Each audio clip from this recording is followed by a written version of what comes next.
தமிழகத்தில் நோட்டாவுக்கு கீழே வைக்கப்பட்டிருந்த தாமரைக்கு பழனிசாமி மிகப்பெரிய இடத்தை கொடுத்திருக்கிறார் என அமைச்சர் சிவசங்கர் தெரிவித்துள்ளார்.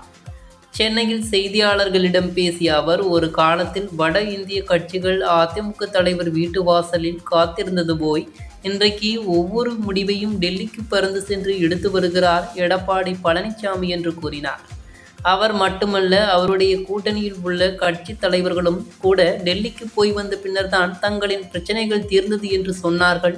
இப்படி எல்லா விதத்திலும் அவருடைய கூட்டணியில் இருப்பவர்களே கூட்டணிக்கு தலைமை பாஜக தலைவர் அமித்ஷா என்று உணர்த்தி வருகின்றனர் என்று கூறினார். அதிமுக கூட்டணிக்கு தலைவர் அமித்ஷா என்பதை கூட்டணி கட்சிகள் உணர்த்தி வருகின்றனர்.